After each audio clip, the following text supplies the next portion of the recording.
How far removed from NWA was Ice Cube by the time you signed with them, or was it right away? He just was breaking off of that. So you were around when he dropped the diss track on him? Yeah, I was on that diss track. Oh shit! That was me on the end saying you something like MB something whatever talking on the end of that. That was me. Oh, I didn't even know you was on that record towards the end. Yeah. I was on You that get your publishing? Nope. Nope. You think that's the best beef song ever made? Damn sure one of them. Another one is Whoop Whoop, but we can get into that. You know what I'm saying? Well, since you gone and jumped into Whoop Whoop, how did Whoop Whoop come about? And the people that don't know, Whoop Whoop is a song where Cam decided to talk about his feelings towards Ice Cube. But what happened to make you and Ice Cube fall out? Because you on his label, right? Yeah. It wasn't really. He didn't do me bad. Like my biggest gripe wasn't really that big, which was not promoting me. Like if you're a tight artist and you sign to another tight artist that's still in the game, that's trying to compete for the limelight, then it's gonna be a kind of conflict because we naturally egotistic as artists. I'm the shit, and you the shit. So it's like, if Jordan and Kobe was on the same team, you know what I'm saying? Problems. Whoever is the senior, like nigga, you never gonna outshine me, like, you know what I'm saying? But I'm smart enough to get you on my team. You know what I'm saying? I don't want you against me. I want you going against me. So I'm smart enough to pick up that type of talent, but I can't let you, I'm still building my legacy. So that's how that went. So, and it wasn't, like I said, it wasn't no beef like that, but it was really, they ain't gonna want me to really say this, but it was really rest in peace, my homie Shorty from the Lynch Mob, JD. It was and Yo-Yo. They had complaints. They had complaints about Q because Q kind of built Lynch Mob. He came up with that idea. He wrote a lot of the raps and all of that. So they used to come to me complaining and saying, like, he ain't got to take this. Like, we looking out for him on this area, you know what I'm saying? So, and like, bless her heart, Yo-Yo, she used to have certain complaints, and they'd come to me about it because they know I had a certain type of rapport and respect. Cube respected me a certain kind of way, so that if they couldn't go to Cube, they'd come at me, and then I go speak up for them. And certain things that I was like, man, you ain't got to, So when did you realize that Q wasn't doing right by everybody and decided to put out the song? Like, what was that moment like?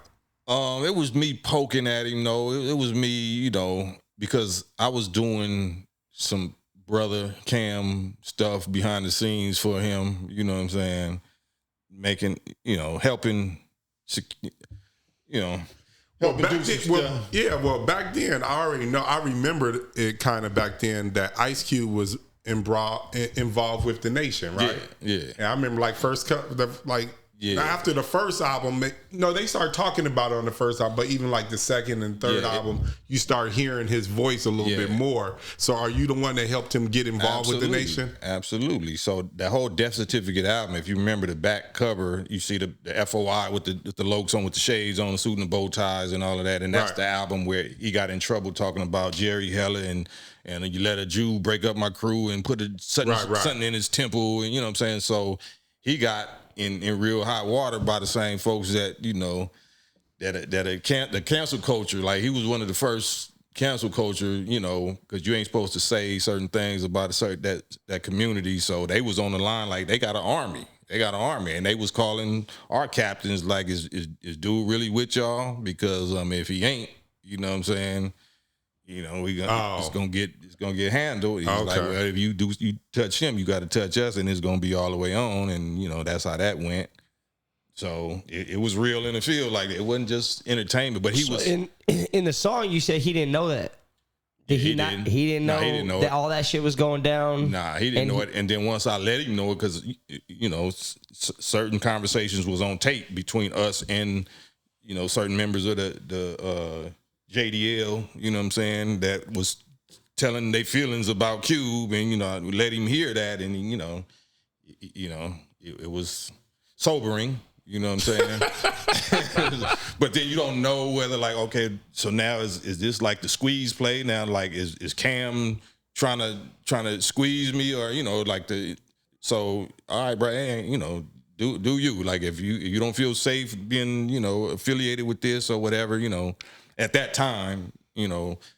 So he, you know, if you didn't necessarily sign up for that, you think it's just entertainment. You can't just talk about a whole community and say what you will do because you excited that you got some new information and you realize who a certain enemy. Like, it's not necessarily that they all is that enemy, but if you're gonna poke at that bear, you're gonna poke at that beast, nigga, you better be ready for what come back. You know what I'm saying? So that's kind of how that went. Now that album wasn't. It seemed like it wasn't attached to you, because when I look for it on Spotify, whoop whoop whoop, I don't find it under that. I find it under DJ Pooh. Right. So how did DJ Pooh get that record? Well, they was Pooh and. Did he produce it? As far as music wise? No, he executive produced it. DJ Tony G produced it. I had the idea, I had the sample or whatever. I just needed somebody to put it on, you know, tape it for me or whatever. So it was my choice of beat and all of that, you know. But I just didn't have no equipment. Like I said, I started out as a DJ, but I didn't have no equipment. So Tony G is the one put it together for me. So salute Tony G, original mix master, like him and Julio G. Okay. So they put that together. So I already had the record, and Pooh had just got a deal with Atlantic, I think, at that time to put some music out, and he was looking for some content, and him and Cube was kind of bumping heads on some personal stuff about Friday, the movie Friday, at that time. So he was in his feelings because he felt like Cube wasn't giving him his... Now it makes way more sense. Yeah. Because I knew DJ Pooh had an issue with... Because he felt like he wrote Friday. Yeah. To a certain extent. He co-wrote it. Yeah, and he feel like Cube didn't give him his credit. Yeah, he feel like he didn't get credit, or maybe even the money that he was. The payment that comes along with it, writing a film. Yeah. He felt like he was slighted in such a way. Yeah. So therefore, he got a record deal, brought you on to go on and get at Cube. Yeah. So he did it indirectly, in a sense. Yeah. But he just exactly. Because I was already on that page. I was gonna do it with or without DJ Pooh. I was already doing that. Okay. I didn't do it for Pooh. Right. He just heard the record. Is like, man, let me put this out. Like, all right, you put it out. So that's how it's DJ Pooh featuring Cam Whoop Whoop on Bad News Travels Fast. Because he ain't got a word on there. Nah. Nothing. Okay, go on. No, go ahead. No, go. You said in the song that you should just beat his ass in Chicago. What happened in Chicago? It was the truce. It was what was that called? Like, you know how the East Coast, West Coast squashed the beef at Minister Farrakhan's house in Chicago. So that's what I meant. So it was like 2 or 3 of those that happened, but this I think was the first one of those that happened. This is right after or right around the time either Tupac got killed or Biggie got killed. Somebody had already got killed. Right. And, you know, Minister Farrakhan and his son Mustafa, you know, who was the supreme captain of the Nation of Islam, you know, we got a good relationship. So he heard what was going on and he's like, get your ass out here. You know what I'm saying? Because he knows our pedigree or whatever. And he know the enemy would come in, you know, like the COINTELPRO would come in and actually do something to one of us and make it seem like that I did it or they did it to me, and that's how the wars get started. So they nipped that right in the bud, had us sit down, you know what I'm saying? And I told them that I already did a record. It's a record coming out dissing you. This is what I said in front of Minister Farrakhan, Fat Joe. A lot of the rappers was there. Fat Joe was there? Yeah, it was Common was there, like people that he had issues with that wasn't feeling, because it was the East Coast, West Coast beef. So Cube was with West Side Connection. Right. And I'm dissing him at the same time because, you know, that's why I'm with Be Real. So they had all the East Coast rappers that was against Ice Cube also there. Well, it wasn't against Ice Cube. It was just a West Coast thing. Got it. And he was one of the main characters. It was really supposed to have been between Biggie and Tupac, but since one of them got killed and neither one of them ain't there, you know what I'm saying? So now they feeling like Fat Joe and them like, how are you now trying to take over as the leader of this beef? Like, you the Don Mega and you saying all this shit against New York, and you know they was on him. You know what I'm saying? So how long after one of them got killed was that meeting? It was probably pretty quick. pretty quick. So it like, probably was Tupac. It had to be Tupac first. Yeah, but Tupac got killed first. But so the meeting was supposed to happen with Biggie and Tupac before one of them got killed. It was weeks away from that whole thing never happening. Yeah, if you see the timeline, you can see how close it was. But then by the time that happened, then blood was already spilled, life was already lost. So it was already going somewhere else. Now, it was already going somewhere else because East Coast loved Biggie and, you know, West Coast love Pac, so since Pac got hit first and he represents the gangbang thing, death row, so it was already headed in the wrong direction, speeding. So what kind of allegedly things do you know about what happened to Biggie then out here? I don't really know. You know what I'm saying?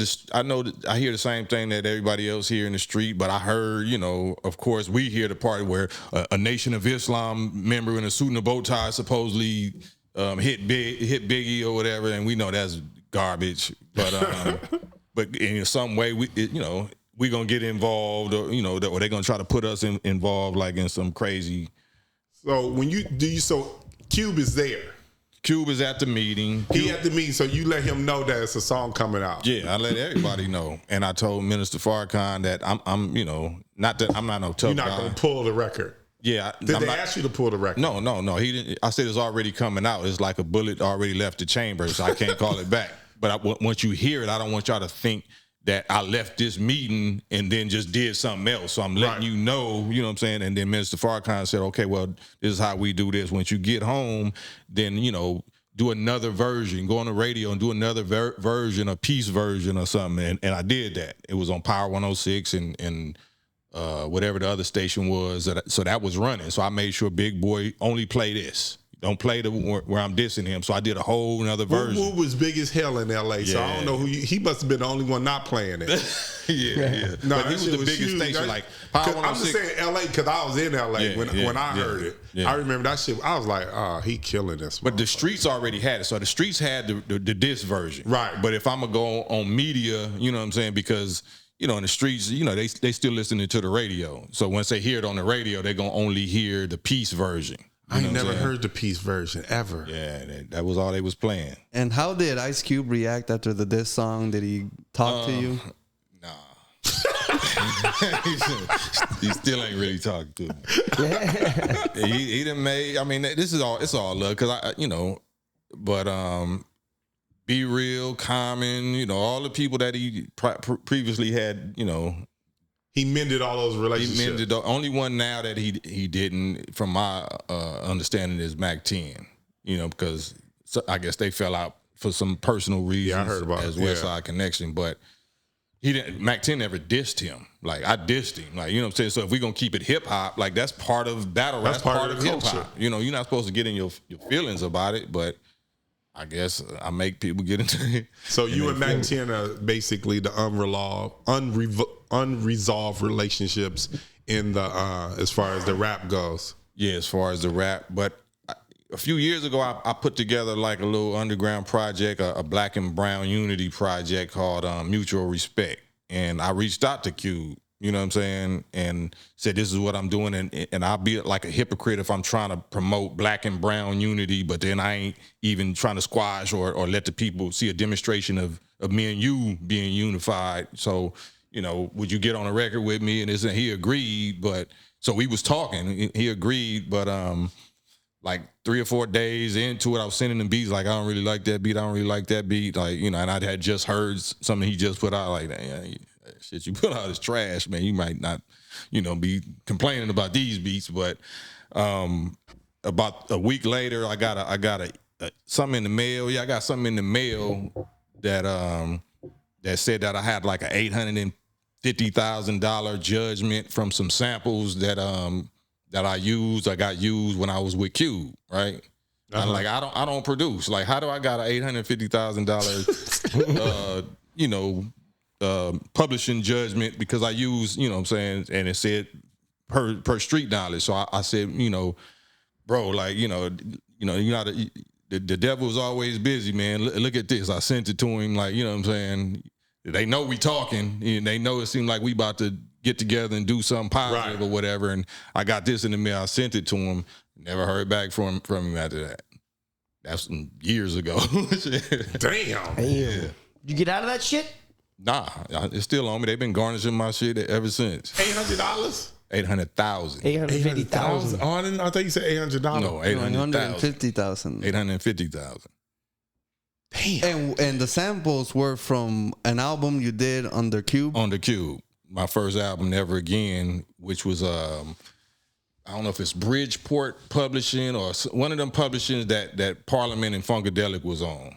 So they sued me for using that sample. Like, I'm just a rapper. I don't produce. Like, how did I get stuck with the bill? You know Your record label's actually supposed to clear all that before it comes out. Yeah, so I guess maybe his lawyers said don't respond or something. So I never heard from him since.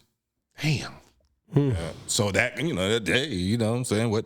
So can everybody be wrong? Not dissing my bro. I love my bro. Like, we got history. Like, you know what I'm saying? I was in his wedding. I cut his Jerry curl off. Like, you know what I'm saying? All that stuff. So that's never an issue. But I think that, him seeing, this is just me speculating and trying to play devil's advocate or whatever, him seeing the real COINTELPRO, you know what I'm saying? Because if you got that kind of impact, positive impact on the black community, you know what I'm saying, then somebody coming at you. So you got to be real wise and strategic. And so I think that he just tried to just fall back and change his image and get into something else, get into movies or get into, you know what I'm saying, because that's a real warfare right there.